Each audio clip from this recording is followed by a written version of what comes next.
Welcome to the Feast Life, where we empower you, the modern homeschool mom, to create a life and homeschool you love, one founded on faith, family, freedom, and fun.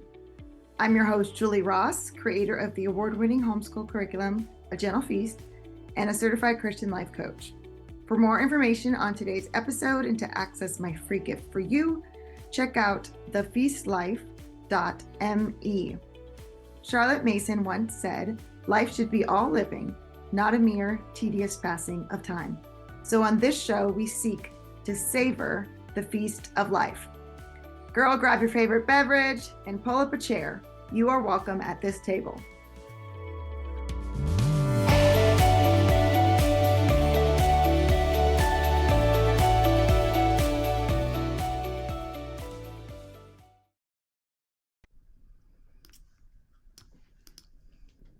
What if instead of striving harder, you simply rested in the truth that you're not homeschooling alone? I know, it can feel like it's all on your shoulders. Maybe you're thinking, Julie, what are you talking about? There's literally no one here but me.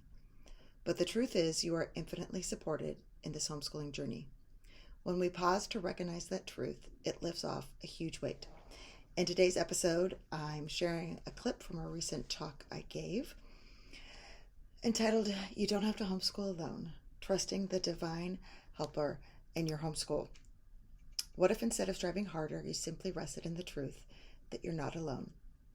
And even when it feels like it's all on your shoulders, you can be reminded that you're infinitely supported. This episode is your reminder to breathe, release the pressure, and let the help in.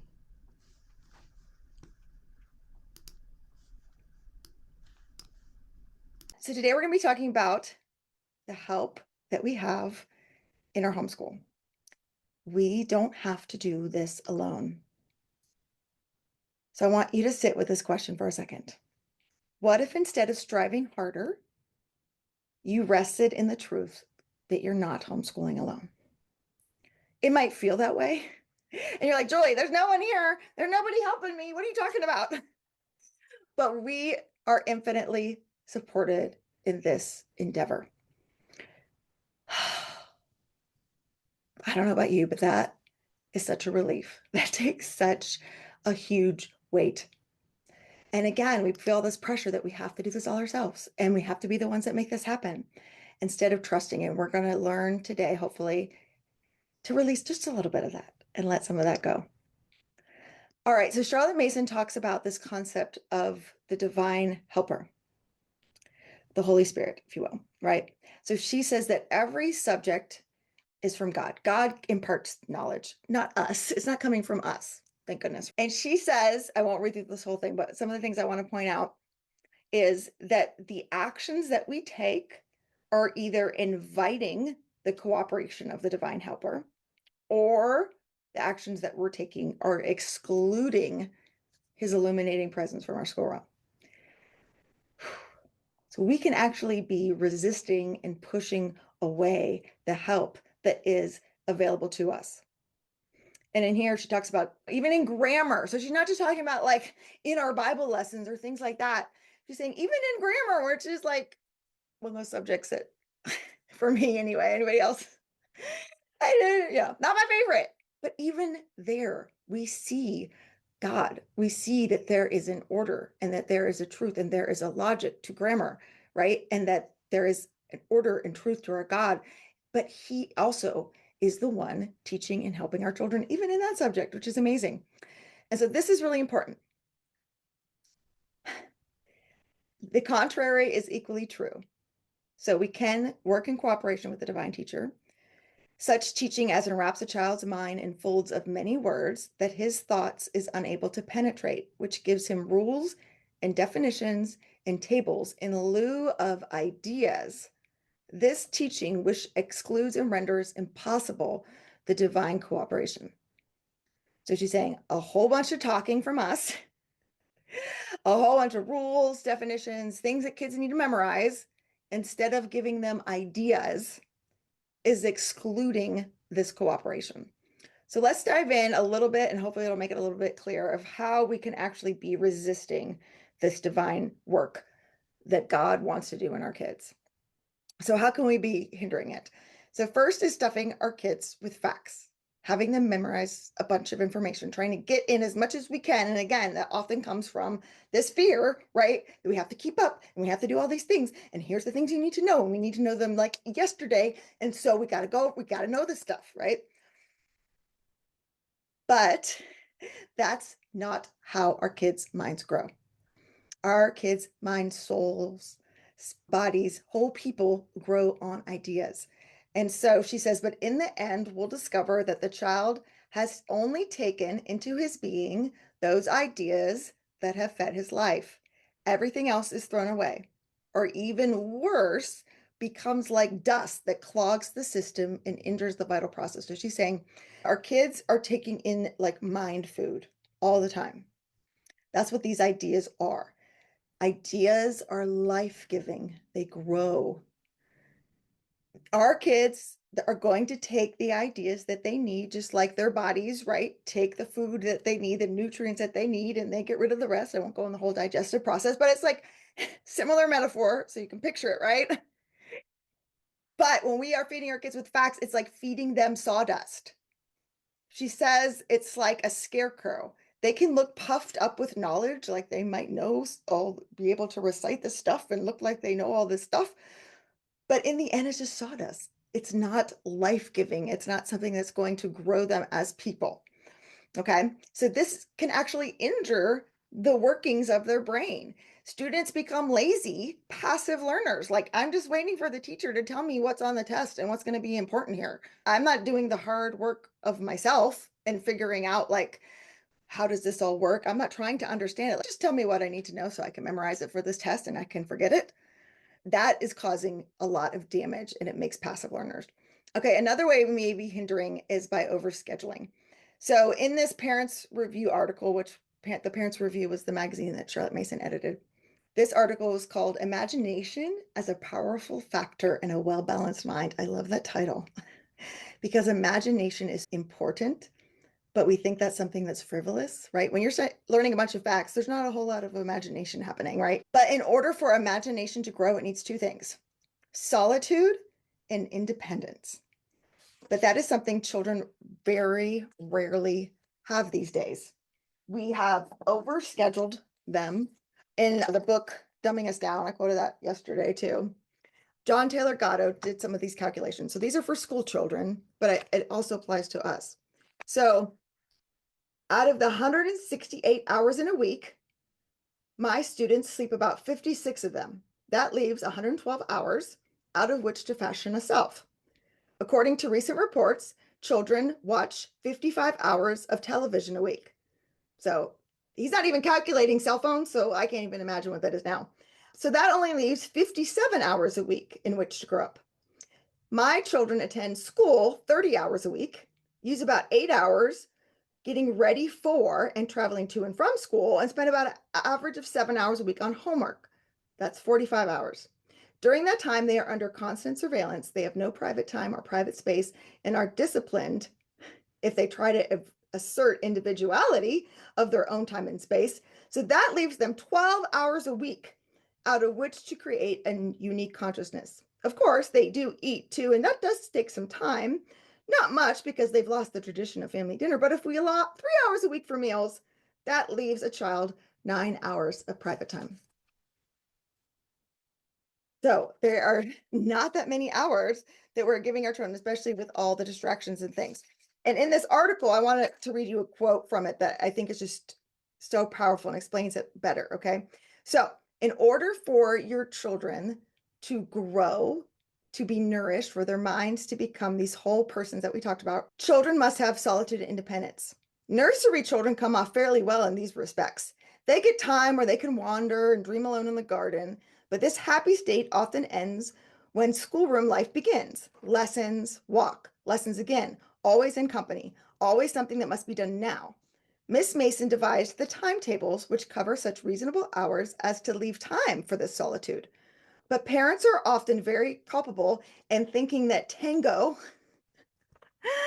how many of your kids take tango lessons? That cracks me up. But the point there is talking about thinking that tango or some other new thing must be learned as well. And the much needed time for solitude is used for plans, which necessitate hurried journeys, always in the company of a responsible person who feels it's their duty to talk in an instructive way. And the thinking time, the growing time, the time in which the mind is to find food is diminished, and the child becomes restless, tiresome, irritable, disobedient. Everything that a child who is reputed to be difficult can be. The parents marvel and say, but we're giving him the best education that can be procured. We are neglecting no opportunities. Kind, generous parents, you are giving your child every opportunity but one, and that is self-development. By your generous care, you are safeguarding him from ever using his own mind or ever relying on himself in any way. The child who at first found interference irksome later depends upon it, that he is unable to work without constant prodding. I believe this is the prime reason of the oft repented lament of teachers and professors. Little ones are so eager. Children are less keen. Adults are dull and lethargic. Not a very pleasant view. Okay, so even as homeschoolers, even if we're following Charlotte Mason's timetables and using short lessons and getting our lessons done by 1 o'clock or 12 or whatever you do at your house, we can still feel the temptation to fill up our schedules with so much other stuff that our kids or devices or all the other distractions we have that Charlotte Mason didn't have, that our children don't have time to just think, just to be alone with their thoughts and to be bored. And they always have to have us prodding, giving them information, telling them what to do because they have become dependent on that. And so, in order for this style of education, in order to partner with the Holy Spirit and have this divine cooperation, we have to have margin in our lives. We have to have time not just for our kids, but for ourselves so that we can think and process as well. Okay, another way that we can hinder is by lecturing and questioning. Charlotte Mason said, to be poured into a bucket is not exhilarating to any soul. Neither is it exhilarating to have every difficulty explained to weariness, or to have the explanation teased out of one by many questions.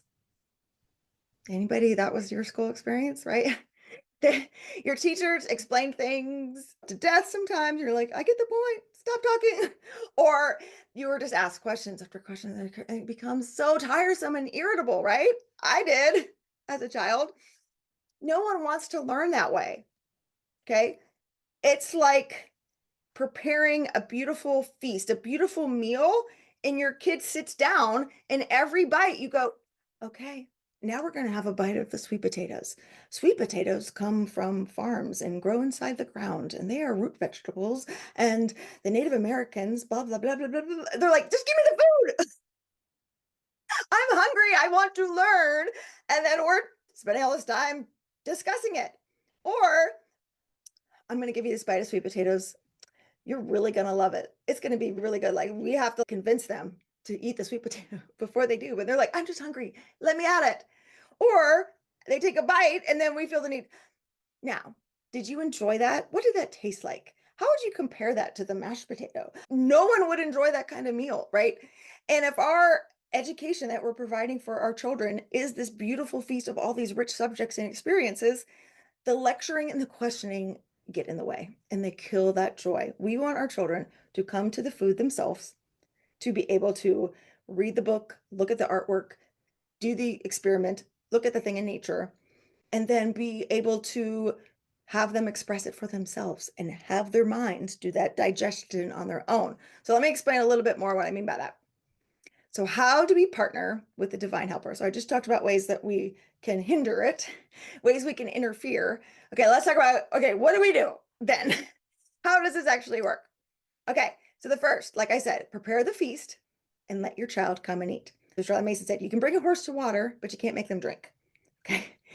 Our job as teachers is to give our children the very best books, adventures, experiences, ideas, and let our children digest those to get, here's the feast, here's this beautiful meal, and step back a little bit. And again, if we're coming from a place where we feel this fear and this anxiety and we feel the need to control everything, we're getting in the way again of them eating and enjoying. Okay, so we're preparing these ideas, we're giving them the books, we're making these choices. So it's not like the student is the one choosing, okay, what do I feel like learning today? We are presenting these things for them. And they are going to take in what they need, what they experience, what they got out of it. It might not be what we think they should get out of it. And sometimes it's not.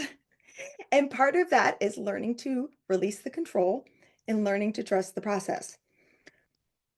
So she said, let them learn from firsthand sources of information, really good books, the best going on the subject they're engaged upon. Let them get at the books themselves and do not let them be flooded with the warm diluent at the lips of the teacher.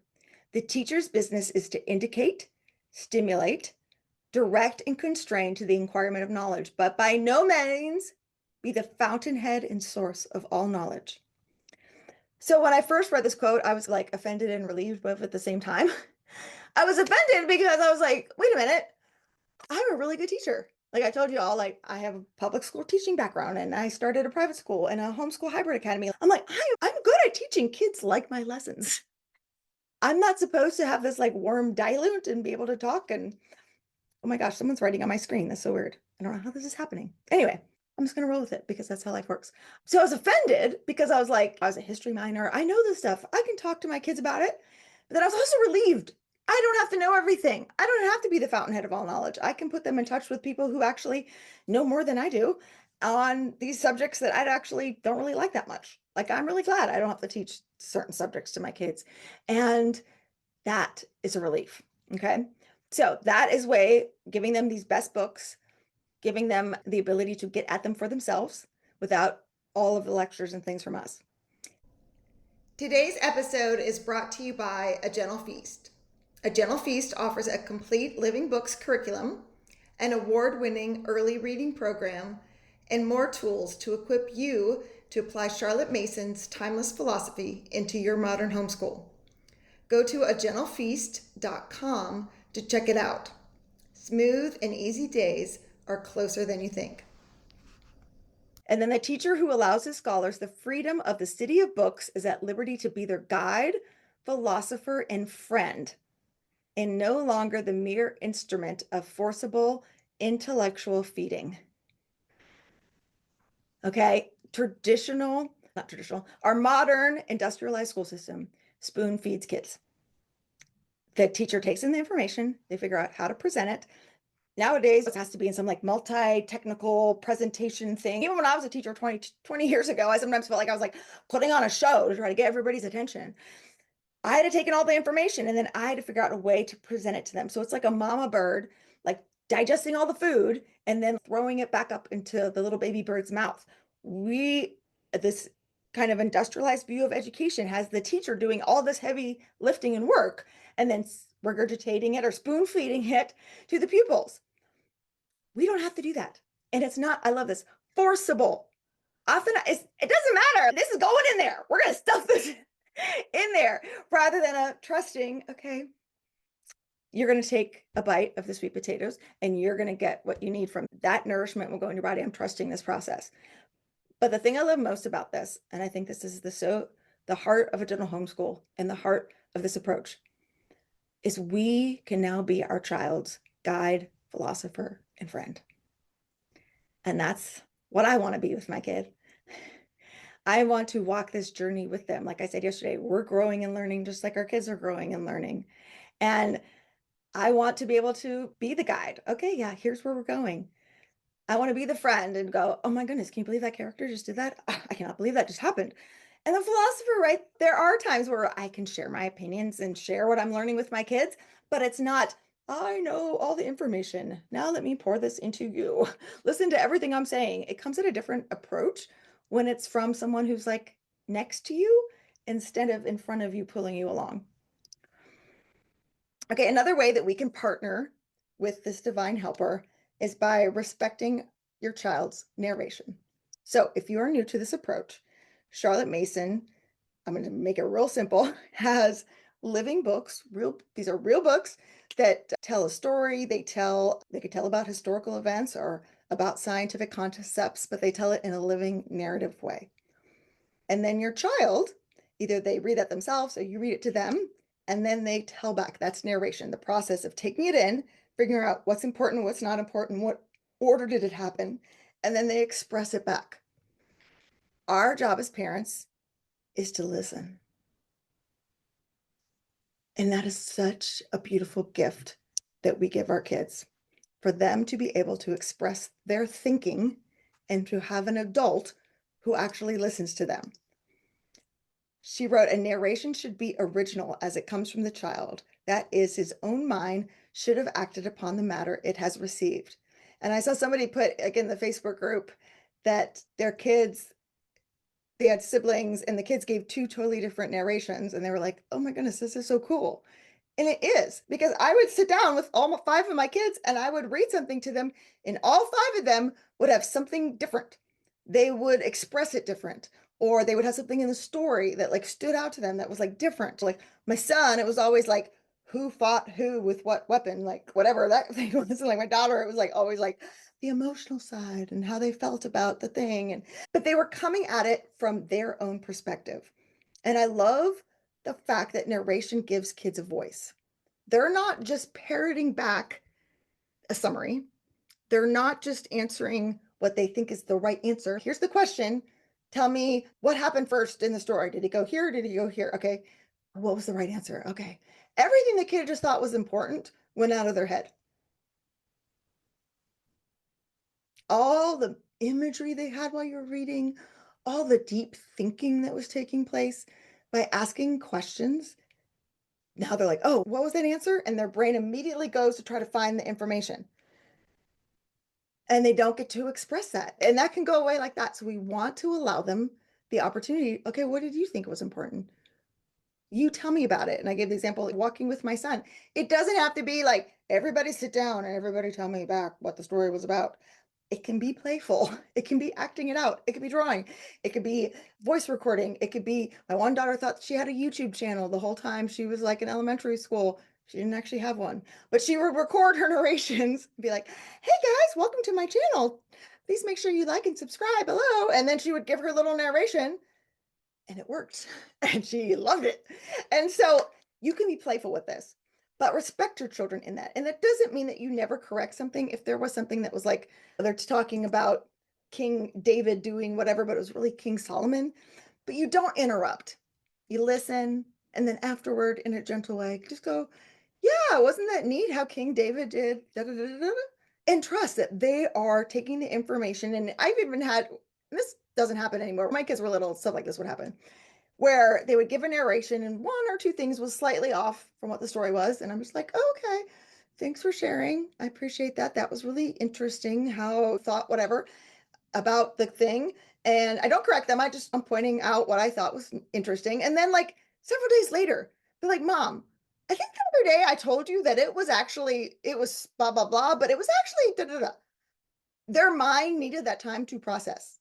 And the thing came out and I didn't have to do it. Again, it's stepping back and allowing your children to have that process. Like I told you guys yesterday, it's not always perfect the first time. Learning is messy and we learn through trial and error. So respect their narration. Give up the need to control based on fear. And I talked about this yesterday, but I'm going to talk about it again here because it's so important. If we want to allow the divine helper to help us, we have to realize that we can't control everything. And we have to trust, because faith, oh, the quote from yesterday, right? Education is like faith, the evidence of things unseen. And when we're coming from fear, that's not from God. And so we need to be honest and be like, I am afraid about this. I never thought about it before, but I actually am afraid. What if next week my kids did have to go back to school or whatever? Like, what would happen? I'm afraid. And be honest about that. But don't let those fears and worries control the actions and control the way that you're showing up for your kids. Because again, no one learns in a high pressure environment. When we are consumed with fear and worry, our kids feel that. But here's the other thing, it also limits us. And research has shown this. When we are under a lot of pressure and anxiety, our brains don't think as well. Not just our kids don't learn as well, we can't think as well. And so it's harder for us to come up with like creative solutions or to be empathetic towards our kids or to have like a compassionate response, because that fear and that anxiety has taken over, like literally taken over our brains, and it makes it harder. So when we can release that control, We actually oftentimes can think of things that could be a solution to a problem that we've had. Education happens not because we make it happen, but because we trust that ideas once planted will grow. I am trusting that I am planting seeds. Charlotte Mason said, a morning in which a child has not received a new idea is a morning wasted. I trust that these seeds, these ideas that I'm planting are going to grow. And it is not all up to me to make it happen. Thank goodness. That is a relief, and we should feel that. So many of us are carrying the weight and the pressure of our kids are only going to learn if we make it happen and we make them learn. And we need to learn that education happens when we trust. All right, be open to receiving help. Oh, did I just say that? Yes, I did. Okay. If you want to be open to having the divine helper help you, you have to be willing to receive the help. Oh, that's hard to do, isn't it? All right, here are some signs that you might be taking on too much. You might be feeling overwhelmed constantly. We all feel overwhelmed at times, but if that is the predominant feeling, you might be taking on too much. Physical symptoms of stress, this could be headaches, stomach aches, back aches, all the aches. You feel irritable and resentful, and again, we all feel that at times, but if this is your predominant emotion, you might be taking on too much. You're not taking care of yourself. You might have let like your nutrition go or your exercise go or just yourself go, and you're not taking care of yourself. You might be taking on too much. You never have time for what is most important to you. The things that light you up, your hobbies, your interests. God has the divine helper ready to help you, but he also has people in your life to help you and things in your life to help you. And oftentimes we aren't open to receiving the help. So those blessings are there and they're waiting for us, and we shut the door to them and we're like, no, I can do it. I can do it myself. I don't need any help. I've got this. And we think that if we can do it ourselves and that we somehow have it all together, or it looks like we have it all together, or we're just convincing ourselves we have it all together, that it will make us more valuable. And I've been thinking about this, and honestly, I think a lot of that has to do with this kind of school system that a lot of us went through, where you get 100% on the test, you get a smelly sticker, or you get this grade. And when you get this grade, then you can go to the college and then you can get the good job. And you can, this mentality of all the time of we have to do it ourselves and we have to earn it. And that's not true when it comes to homeschooling our kids. Doing it yourself doesn't make you any more valuable. You are worthy of help just because you are. And God wants to help you and he wants to give you these blessings. Sometimes we just have to open our eyes to see them because we've shut the door and be like, I'm fine. I don't need this. And one of the things I've had to learn is asking for help is not a weakness. Asking for help actually takes a tremendous amount of strength. When you ask people for help, you're the one being vulnerable. And girls, let me tell you, I hate being vulnerable. I've gotten a lot better at it, but there are years I'm like, I am fine. I am not being vulnerable. I do not need anything from anybody. Vulnerability is what builds relationships. Vulnerability is what builds intimacy. And so if I can tell someone, I need your help, yeah, it feels very vulnerable, but that takes a tremendous amount of strength to admit. And it builds connection when I have this other person helping me. And so by me going, I'm fine, I can do it all by myself, it isolates us. And then we wonder, why is nobody helping me? I'm so overwhelmed. People, come on, somebody give me some help here. Another thing I had to learn is by not accepting help from other people when they offer it. So it's one thing to ask for it, right? It's another thing if that help is being offered and I don't accept it. Because I used to be like, oh no, I'm okay. Or, oh, I don't want to put you out. I know you have a lot going on. It's actually robbing the other person of the joy that they would get from helping me. And that was huge because I thought, oh, I'm helping them by not accepting this because they have so much going on. And so they probably don't really want to do it. They're probably just saying it. And so if I just tell them like it's okay, they're gonna be like, oh, thank goodness. But I realized no, like they actually want to do this. There's actually something that they are going to get. They're going to get that good feeling from helping a friend. And I'm saying no. And I'm robbing them of that blessing that they're going to get from helping. And that was eye-opening for me. So it wasn't like this is a selfless thing. I'm the smarter and I can do it all by myself. No. Again, it builds that connection, it builds that intimacy when we receive from other people. How are you being externally supported in your homeschool? So this could be with maybe your kids take a class at a co-op. Maybe you have a friend that you share some homeschooling responsibilities with. Maybe use a certain curriculum that offers support, like whatever it is. How are you externally supported in your homeschool? So do that one first if you want to share in the chat. Oh gosh, why can't I see the chat? Oh, here it is. Okay. I would love to see. So live math classes, amazing. Respite worker, that's fantastic. See, this is really hard to answer. I have, yep, me too, moral support. Yes, that's great. I love that. Christiane, the support can be people encouraging you. Encouragement is tremendous support. That's huge. And some people don't have that. They don't have family or friends or spouses who support them. So if you do, put that down. That is huge. Absolutely. A gentle feast. Oh, I love that. Your church, fantastic. An unexpected homeschool group of like-minded moms. You found your village. That's fantastic. And it could just be like an actual book or resource that you have. Like it doesn't always have to be externally doesn't mean people.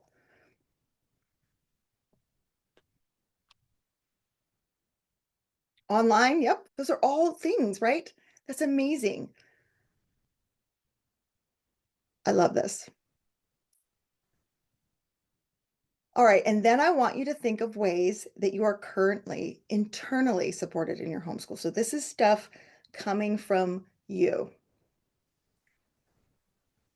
What gifts, talents, interests, quirks did God gift you with that supports your homeschool? Maybe you are really good at baking, and so your kids have delicious food to eat.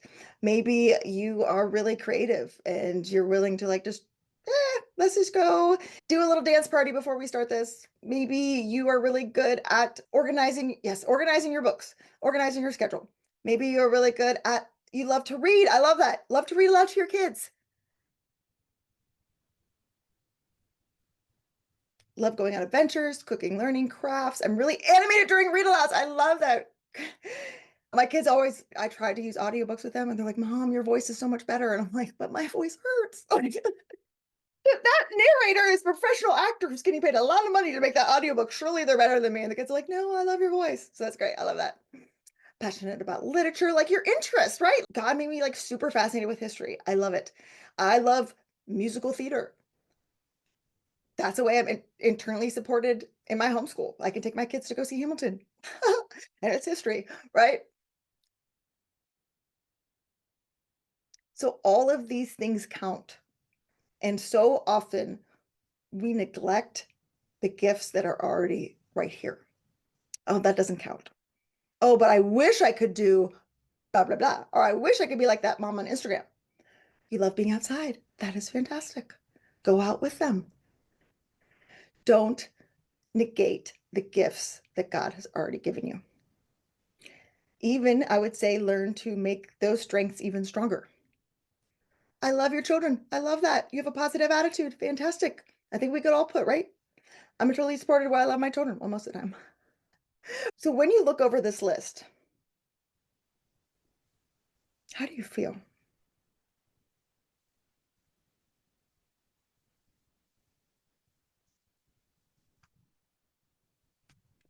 Hopeful. I love that.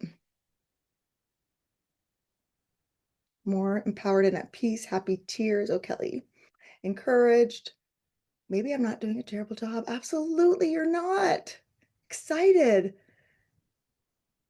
Surprised there actually are resources. I know, right? The live enemy of you all alone and you got to carry this whole burden all by yourself. It's just not true.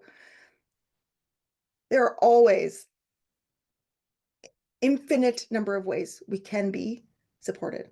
But it first takes looking at where we're currently supported and having gratitude for that. I also have learned to ask who or what can support me.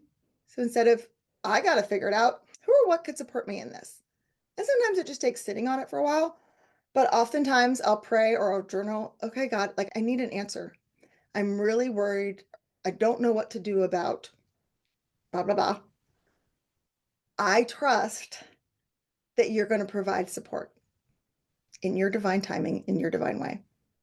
And I can't tell you how many times, like the next day, I'll be listening to something, or I'll read a book, or a friend will call, and that exact answer will come through that conversation or through that thing I'm listening to.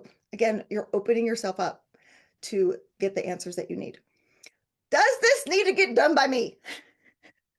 Oftentimes, the answer to that is nope. Does this need to get done by me, or does this need to get done by me right now? No, nobody's going to die if I don't do this thing right this second. And I am worthy of receiving help. Again, doing it on your own does not get you a scratch and sniff sticker anymore.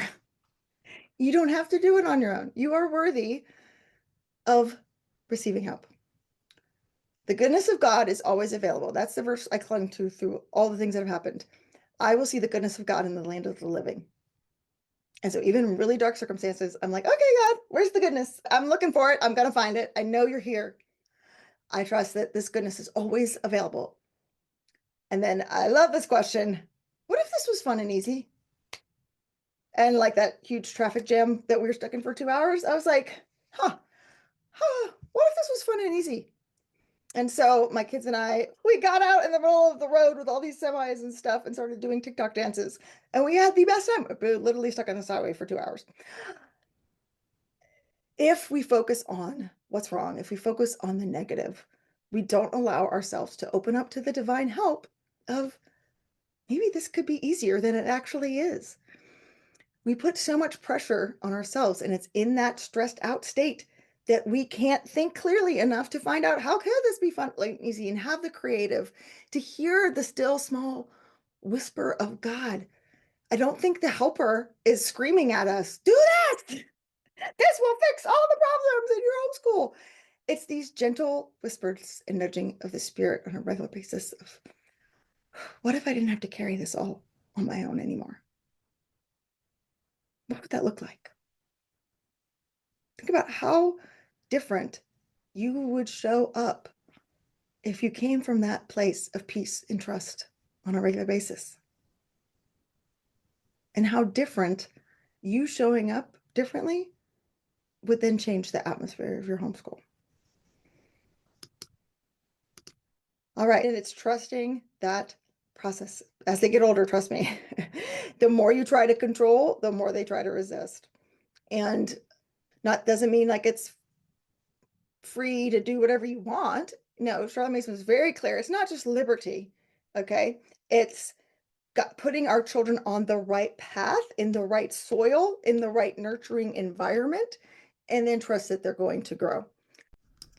Thanks for listening to today's episode. Let's wrap up with some key takeaways.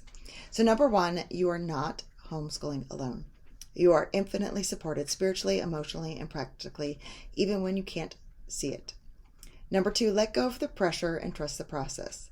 Education is not about stuffing facts into your child. It's about nourishing their minds with ideas and allowing space for growth. Number three, avoid the temptation to overschedule. Imagination and independent thinking need margin. Solitude isn't a luxury. It's essential for your child's development. And I like to add for yours too.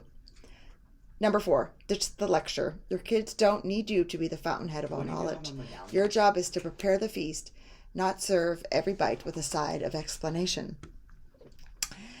Number 5, respect your children's narrations. Let them process and share in their own voice. It's a powerful act of trust and a gift that builds confidence and critical thinking.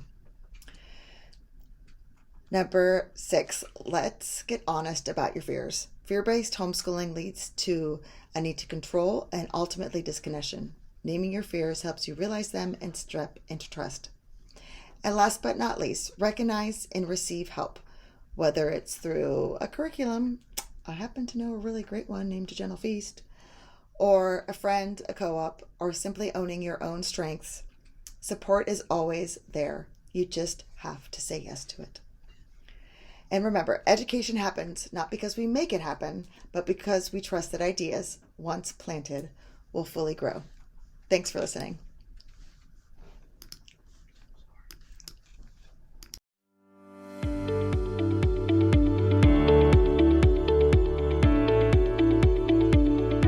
Hey there, Julie Ross here. I just wanted to say thank you for listening to today's episode. If you like this show, it would mean the world to me if you would leave a positive review in iTunes. This really does help people learn about the podcast. And each month I will pick a winner to receive a free gift. Don't forget to check out all the free resources we created for you at thefeastlife.me. Thank you.